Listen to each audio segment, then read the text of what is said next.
வணக்கம். கோல்டு இன்னும் மேலே போகுமா கீழே வருமாங்கிறத நம்ம ஈஸியாக எப்படி கண்டுபிடிக்கலாங்கிறத பார்க்கலாம். நம்ம இதுக்கு முன்னாடி ப்ரீவியஸாக பார்த்துருந்தோம்.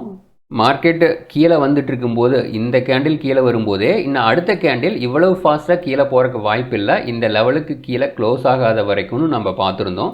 அதே மாதிரி மார்க்கெட் $4100 வரைக்கும் வந்துட்டு க்ளோஸ் $4400, கிட்டத்தட்ட ஒரு $300 மேலே வந்து க்ளோஸ் பண்ணியிருக்கு. ப்ரீவியஸ் இந்த கேண்டலோட லோக்கு கீழே க்ளோஸ் வைக்கல, பிரேக் பண்ணியிருக்கு, பட் க்ளோஸ் வைக்கல. இனிமே இந்த லெவல் நமக்கு சப்போர்ட் ஜோனாக தான் ஆக்ட் பண்ணிட்டு இருக்கு. நம்ம மந்த்லி சார்ட்லையும் பார்த்துட்டு இருக்கோம். 2023 செப்டம்பர்ல இருந்து ப்ரீவியஸ் மந்த் லோ பிரேக் ஆகி இது வரைக்கும் க்ளோஸ் வைக்கவே இல்லை. ஒரு 2.5 வருஷம் இங்கே லோ பிரேக் பண்ணியிருக்கு previous month low, but closing வைக்க முடியல. இங்கேயும் லோ பிரேக் பண்ணியிருக்கு, க்ளோசிங் அதுக்கு மேலே தான் வச்சிருக்கு. ஸோ இன்னொரு 4 days இருக்குது இந்த மந்த் க்ளோஸ் ஆகிறதுக்கு. அதனுடைய லோ நமக்கு என்ன வந்திருக்குன்னா $4553. சப்போஸ் மேலே $4553 கீழே மந்த்லி க்ளோஸ் வைக்குதாங்கிறத பார்க்கணும். ஸோ 2.5 வருஷமாக கோல்டு இன்னுமே வீக் ஆகலை. ப்ரீவியஸ் மந்த் லோக்கு கீழே க்ளோஸ் ஆகாத வரைக்கும் நமக்கு ஒரு பாசிட்டிவான பயஸ் தான். நாம் எந்த ஒரு பிஸ்னஸாக இருந்தாலும் ஜெயிக்கணும்னா அதுக்கு ஒரு சின்னதாக எஃபோர்ட் போடணும். எஃபோர்ட் போடாமல் எந்த ஒரு பிஸ்னஸ்லையும் ஜெயிக்க முடியாது. அதுவும் ஷேர் மார்க்கெட், அதுவும் இன்ட்ராடே ட்ரேடிங் அப்படிங்கிறது நமக்கு எவ்வளவு பெரிய டஃப் அப்படிங்கிறது தெரியும். டஃப்பான ஒரு பிஸ்னஸை சூஸ் பண்ணிட்டு நான் எஃபோர்ட் போடாமல் நமக்கு அவங்க ஹெல்ப் பண்ணுவாங்க இவங்க ஹெல்ப் பண்ணுவாங்கன்னு நம்ம யோசிக்காமல் நமக்கு நம்ம என்னெல்லாம் இம்ப்ரூவ் பண்ணிக்க முடியும். இங்கே பார்த்தீங்கன்னா டெக்னிக்கல் அப்படிங்கிறது ஒரு 20 to 30% தான். மீதி எல்லாமே சைக்காலஜினா என்னென்னா, நாம் இந்த இடத்துல என்ட்ரி எடுக்க வேணான்னு யோசிப்போம், பட் என்ட்ரி எடுத்துருவோம். இந்த இடத்துல லாட் கம்மியாக போகலான்னு யோசிப்போம், பட் அதிகமான லாட் போயிடுவோம். இந்த இடத்துல எஸ்எல் வைக்கலான்னு யோசிப்போம், பட் நம்ம எஸ்எல் வைக்க மாட்டோம். இந்த இடத்துல நம்ம என்ட்ரி எடுக்கலான்னு யோசிப்போம், ஆனால் எடுக்காமல் வேடிக்கை பார்த்துட்டு இருப்போம். இந்த இடத்துல நல்ல சப்போர்ட்டாக இருக்குது, பெரிய லாட்டாக போகலான்னு யோசிப்போம், பட் அந்த இடத்துல சின்ன லாட்டாக போவோம். இதெல்லாம் அந்த சைக்காலஜி மிஸ்டேக்ஸ். இது வந்து நமக்கு நம்ம அனலைசஸ் மேலே எப்போ நம்பிக்கை இன்க்ரீஸ் ஆகுதோ அப்போ வந்து சைக்காலஜி கொஞ்சம் கொஞ்சமாக இம்ப்ரூவ் ஆகிறதுக்கு ஆரம்பிக்கும். நம்ம சக்ஸஸ் அதிகமாக பண்ண நம்மளுடைய சைக்காலஜி லெவலும் இன்க்ரீஸ் ஆகிறதுக்கு வாய்ப்பு இருக்குது. அதுக்கு நம்ம என்ன பண்ணணும்னா, மெயினான ஜோன் எங்கே வருதோ அந்த இடத்துல மட்டும் என்ட்ரி எடுத்துக்கிறது கொஞ்சம் பெட்டர் இல்லை. இந்த இடத்துல நம்ம ஒரு பிளான் பண்ணுறோம், இன்றைக்கி மார்னிங் இந்த இடத்துல வந்தால் என்ட்ரி எடுக்கிறோம், இதுக்கு கீழே ஸ்டாப் லாஸ் வைக்கிறோம் அப்படின்ட்டு ஒரு பிளான் பண்ணுறோம். அந்த பிளானை மட்டும் நம்ம எக்ஸிக்யூஷன் பண்ணணும் அப்படின்னா நமக்கு அங்கே சைக்காலஜி மிஸ்டேக் வர்றதுக்கு வாய்ப்பே இல்லை.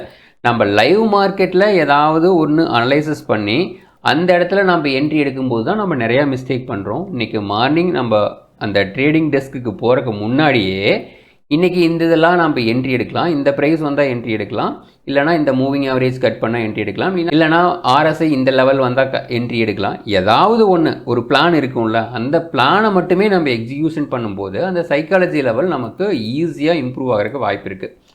ஸோ சைக்காலஜி லெவல் இம்ப்ரூவ் ஆகாமல் ட்ரேடிங்கில் ஜெயிக்கிறது ரொம்ப ரொம்ப டஃப். இங்கே வந்து ஒரு ட்ரேடு நான் வின் பண்ணிட்டேன் அப்படின்ட்டு நம்ம அதை வந்து பெருசாக பேசுகிறக்கோ, ஒரு ட்ரேட் லூஸ் பண்ணிட்டேன் அப்படின்னு வருத்தப்படுறக்கோ இங்கே எதுவுமே கிடையாது. ட்ரேடிங்னாலே ப்ளஸும் வரும் மைனஸும் வரும். அது எப்படி நம்ம மேனேஜ் பண்ணுறோங்கிறது தான் நம்மளுடைய சக்ஸஸ் இருக்குது. மெயினாக நம்ம ஜோன் ட்ரா பண்ணி அதில் என்ட்ரி எடுக்கிறது பெட்டர் அப்படிங்கிறது நான் புரிஞ்சுக்கிட்டது. உங்களுக்கு அது ஹெல்ப்பாக இருக்குதா அப்படிங்கிறத ட்ரை பண்ணி பாருங்கள். இங்கே ஹவர்லியில் நான் ஆல்ரெடி டெலிகிராம் போஸ்ட் போட்டிருந்தேன், அதனுடைய லிங்க்கும் டிஸ்கிரிப்ஷனில் கொடுக்குறேன், நீங்கள் ஜாயின் பண்ணிக்கிங்க. ஸோ இந்த இடத்துலையே நம்ம இந்த இடத்துல பாருங்கள் ஒரு லோ வந்திருக்கு, இந்த இடத்துல ஒரு லோ வந்திருக்கு. ஸோ இந்த இடத்துல இந்த ஜோன் ஃபுல்லாக ட்ரா பண்ணி நான் இன்ட்ராடேலேயே போஸ்ட் போட்டிருந்தேன். அது கரெக்டாக அந்த லெவல் வந்துட்டு மார்க்கெட் நல்லா பவுன்ஸ் ஆகிட்டுருக்கு. ஸோ இப்போ வந்து அது எப்படி சேஞ்ச் பண்ணியிருக்கோன்னா, இந்த இடத்துல ஒரு ஜோன் இருக்குது ஹவர்லியில், இங்கே ட்ரெண்ட் லைன் இருக்குது. ஸோ இந்த ட்ரெண்ட் லைன் பிரேக் ஆகிடுச்சு. இது வரைக்கும் மார்க்கெட் ட்ரெண்ட் லைன் பிரேக் ஆகாமல் தான் கீழே வந்துட்டுருக்கு. இங்கே நியூ லோ போகல மார்க்கெட் பெருசாக, க்ளோசிங் வந்து ப்ரீவியஸ் லோக்கு மேலே தான் வச்சுருக்காங்க. அப்படிங்கும்போது என்ன பண்ணுறதுக்கு வாய்ப்பு இருக்குது, இந்த ஹை பிரேக் ஆகிடுச்சு, ப்ரீவியஸ் ஸ்விங் பிரேக் ஆகிடுச்சுன்னா நமக்கு மறுபடியும் இந்த லெவல் ரெசிஸ்டன்ஸாக இருக்கும். இதுவும் பிரேக் ஆகிடுச்சுன்னா நமக்கு இந்த லெவல் வரைக்கும் கூட நமக்கு சான்சஸ் இருக்குது, 4880. ஏன்னா இங்கிருந்து தான் மார்க்கெட் டவுன் ட்ரெண்ட் ஸ்டார்ட் ஆச்சு. ஸோ மார்க்கெட் மேலே போச்சுன்னா இது வரைக்கும் போகும், இது வரைக்கும் கூட போகிறதுக்கு சான்சஸ் இருக்குது. அதை நம்ம எப்படி ட்ரேடாக கன்வெர்ட் பண்ணலான்னா, இது எல்லாமே என்னுடைய பிளான் தான். உங்களுக்கு ஏதாவது டிஃப்ரெண்ட் ஒப்பீனியன் இருந்துச்சு அப்படின்னா உங்களுடைய பிளானை நீங்கள் எக்ஸிக்யூஷன் பண்ணுங்கள். ஸோ இங்கே ட்ரெண்ட் லைன் பிரேக் அவுட் ஆயிடுச்சு, இந்த இடத்துல சப்போர்ட்டு. ஸோ இதுக்கு கீழே சப்போஸ் இந்த இதுதான் ஜோன், இங்கே ஒரு ஹை வந்திருக்கு, இந்த இடத்துல நிறையா லோஸ் இருக்குது, இந்த இடத்துல பார்த்தீங்கன்னா நிறையா லோஸ் இருக்குது, இந்த இடத்துல ஒரு ஹை இருக்குது. ஸோ இதனுடைய க்ளோஸையும் இதனுடைய ஹையையும் நான் ஜாயின் பண்ணி ஒரு ஜோன் ட்ரா பண்ணியிருக்கேன். ஸோ இங்கே ஒரு லோ இருக்குது. ஸோ இந்த இடத்துல சப்போஸ் இந்த ஜோனுக்கு பக்கத்தால் ஏதாவது ஒரு இடத்துல பை பண்ணணும்னா நமக்கு 4689க்கு கீழே ஒரு 5 minutes க்ளோஸ் ஆனால் எக்ஸிட் ஆகிட வேண்டியதான். மறுபடியும் இந்த இடத்துல வந்து மார்க்கெட் எப்படி ரியாக்ட் பண்ணுது அப்படிங்கிறத பார்த்துட்டு மறுபடியும் நம்ம என்ட்ரி எடுத்தோம். சப்போஸ் இந்த ஜோன் பிரேக் டவுன் ஆயிடுச்சு ஸ்ட்ராங்காக அப்படின்னா மறுபடியும் மார்க்கெட் கீழே போகிறதுக்கு வாய்ப்பு இருக்குது. இல்லை இந்த இடத்துல ஒரு கன்சல்டேஷன் ஆகி மறுபடியும் மார்க்கெட் மேலே போகிறதுக்கு தான் ட்ரை பண்ணுது அப்படிங்கிறத பார்த்தோன்னா மறுபடியும் நம்ம ஏதாவது சின்ன எஸ்எல் வரும்போது பையிங் ட்ரை பண்ணலாம். இப்படி தான் நம்ம வந்துட்டு ட்ரேடிங்காக கன்வெர்ட் பண்ணுறது மாதிரி இருக்கும். இதுதான் நம்மளுடைய பிளான். இந்த பிளானை லைவ் மார்க்கெட்டில் சின்ன சின்னதாக சேஞ்ச் பண்ணலாம். பட் டோட்டல் பிளானையும் நம்ம கொலாப்ஸ் பண்ணக்கூடாது. இங்கே வந்துட்டு பை பண்ணுறோம் அப்படின்னு நினைக்கிட்டு இந்த இடத்துல வந்தால் பை பண்ணுறோன்னு நினச்சிட்டு இந்த இடத்துல செல் பண்ணக்கூடாது. இந்த இடம் வந்தால் நம்ம எஸ்எல் போடுறோம் அப்படின்னு நினச்சிட்டு மறுபடியும் எஸ்எல் போடாமல் விடக்கூடாது. ஸோ என்ன பிளான் பண்ணுறோமோ அதை அப்படியே நம்ம எக்ஸிக்யூஷன் பண்ணும்போது கண்டினியூவாக இதையே பண்ணும்போது நம்ம ஒரு நாள் 2 நாள் பண்ணோன்னா அதனுடைய ரிசல்ட் ப்ளஸ் ஆர் மைனஸ் வரும். ஒரு 6 மந்த் 1 இயர் ஒரு 2 இயர் பண்ணும்போது நம்மளுடைய ரிசல்ட் நல்லா இம்ப்ரூவ் ஆகிறதுக்கு நிறையா வாய்ப்பு இருக்குது. லைவ் மார்க்கெட்டில் நம்ம அனலைசஸ் பண்ணும்போது தான் நிறைய மிஸ்டேக்ஸ் நம்ம பண்ணுறோம். ஓகேங்களா? சிம்பிளாக இப்போ வந்து இன்வெஸ்ட் பண்ணணும் கோல்டில் அப்படின்னா எப்படி ட்ரெண்ட் கண்டுபிடிக்கிறதுங்கிறத பார்க்கலாம். அதுக்கு இந்த மாதிரி சின்ன டூல் நான் யூஸ் பண்ணிகிட்ருக்கேன். ஸோ இது எப்படி யூஸ் பண்ணிக்குவேன்னா இதுக்குள்ள பெருசாக அனலைசஸ் பண்ண தேவையில்லை.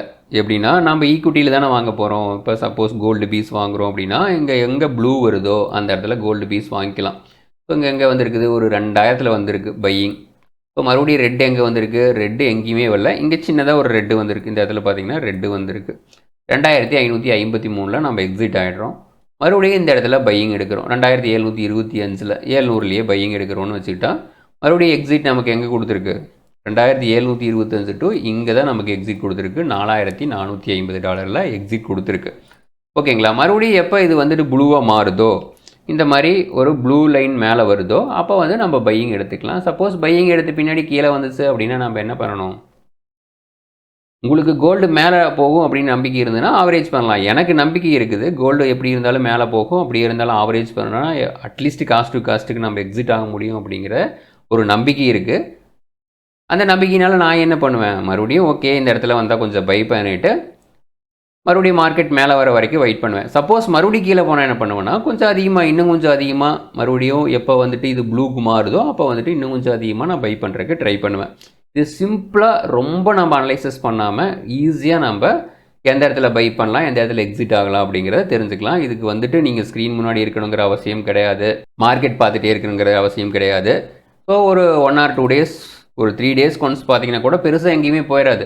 இது அப்படியே இங்கேருந்து அப்படியே தான் கீழே வந்துட்டு இருக்கு பாருங்கள். மார்க்கெட் இவ்வளோ மேலே போயிருக்கு. பட் இது வந்து ஸ்ட்ரெயிட்டாக இன்னுமே ப்ளூ லைன் வரல. ஸோ இங்கெல்லாம் பார்த்தீங்கன்னா மார்க்கெட் இவ்வளவு மேலே போயிருக்கு. ப்ளூ லைன் இங்கே தான் வந்திருக்கு. ரொம்ப ஒரு 1 or 2 days ஒன்ஸ் இல்லைன்னா டெய்லி ஒரு ஒன்ஸ் அந்த மாதிரி பார்த்தீங்கன்னா உங்களுக்கு ஈஸியாக நம்ம ஈக்குவிட்டியில் என்ட்ரிஸ் எடுக்க முடியும். ஸோ என்னென்னா ரொம்ப காம்ப்ளிகேட்டடாக எந்த ஒரு விஷயத்தையுமே பார்க்காம ஈஸியாக எந்த ஒரு ட்ரேடிங் பிளானாக இருந்தாலும் ரொம்ப ஈஸியாக வச்சுக்கோங்க. ரொம்ப சிம்பிளாக வச்சுக்கோங்க.